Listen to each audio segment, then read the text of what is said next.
quand j'ai voulu épouser cet homme et que mes parents m'ont dit qu'on n'avait pas les mêmes étoiles, j'ai été anéantie. On n'a même pas le droit de choisir nos maris. Salut, je suis Sali Bilalisso en Guinée, un pays rempli d'amour mais parfois déçu.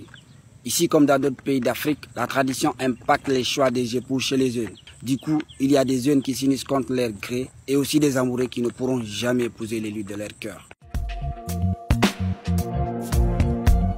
Abdoulaye a 28 ans. Il a grandi dans une famille où la tradition est très importante.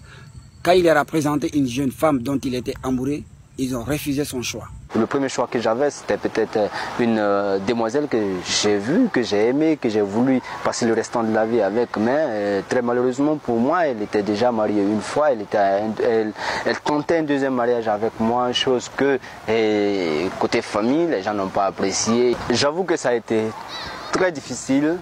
J'avais l'impression d'avoir un rêve qui a été brisé, je ne me sentais pas bien, j'avais moins de concentration au boulot. Les parents étaient un obstacle pour moi, je n'arrivais pas à comprendre leurs décisions. Dans nos pays, épouser une personne divorcée est parfois très mal vu. Mais il y a des traditions beaucoup plus complexes. Certaines familles sont des traditions animistes.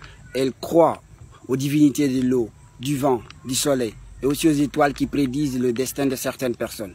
Bien que certaines religions comme l'islam l'interdisent, plusieurs citoyens consultent les marabouts et appliquent à des moments leur verdict. Rabia en a été victime. Elle aussi vient d'une famille très éduquée, mais son choix n'a pas plu à ses parents. Pour la première fois de ma vie, j'avais envie de m'engager avec quelqu'un et j'étais tellement sûre de mon choix que j'avais envie de tout claquer pour lui. Je suis en train de me forger une carrière et j'ai envie d'aller loin. Et c'est quelqu'un qui pourrait mieux me soutenir dans le combat que je suis en train de mener. Quand on aime quelqu'un, quand on aime ses fils ou ses filles, on doit plutôt les soutenir dans les choix qu'eux, ils proposent. Lors de la consultation, le marabout demande le prénom des deux époux, leur nom de famille, leur année de naissance. Puis avec des incantations en jetant des coquillages sur le sol, il dit si les destins des conjoints sont compatibles. Comme s'il savait prévoir l'avenir. Alors que pour toi, tu estimes que c'est cette personne qui peut vraiment faire ton bonheur. Je connais beaucoup de mes amis qui ont été confrontés à cette situation et qui aujourd'hui sont très malheureuses dans leur foyer. Rabi n'a pas osé s'opposer à la décision de ses proches. Elle a finalement renoncé à ce mariage. Car chez nous, le mariage doit se faire avec la bénédiction de la famille. Abdoulaye aussi a cédé à la pression. Il s'est finalement marié à une autre femme. Il dit que c'est son choix, mais il a quand même senti les pesanteurs traditionnelles. Je me suis marié avec une fille très sympa et un mariage que je ne regrette déjà pas et que je suis fier déjà. Voici nos étoiles se rencontrent, mais c'est bizarre. Néanmoins, c'est un tas de gens ont fait, ils m'ont appelé, ils m'ont dit Abdoulaye, il paraît que cette fois-ci c'est bon. Être amoureux de quelqu'un et ne pas pouvoir l'épouser à cause de la tradition, je trouve ça quand même un petit peu terrible. On entend régulièrement des histoires de jeunes qui se suicident pour échapper à un mariage qu'ils n'ont pas souhaité.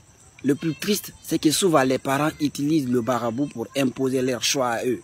C'est une excuse. Soit l'argument est qu'ils n'auront pas d'argent, l'autre argument est qu'ils ne vont pas vivre ensemble longtemps, peut-être que le mariage va s'écourter tôt. C'est des arguments fictifs que le marabout invente et puis qui brisent les foyers. Pourquoi imposer notre conjoint aux enfants?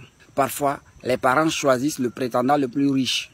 Il y a aussi le système des castes. Par exemple, au Mali, selon leur lignée, les familles sont nobles, ou griots, forgerons, etc. Ça se reconnaît au nom de famille.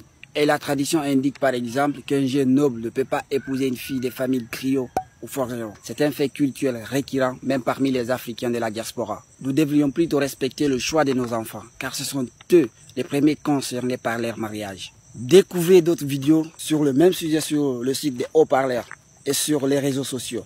À très bientôt pour une nouvelle aventure.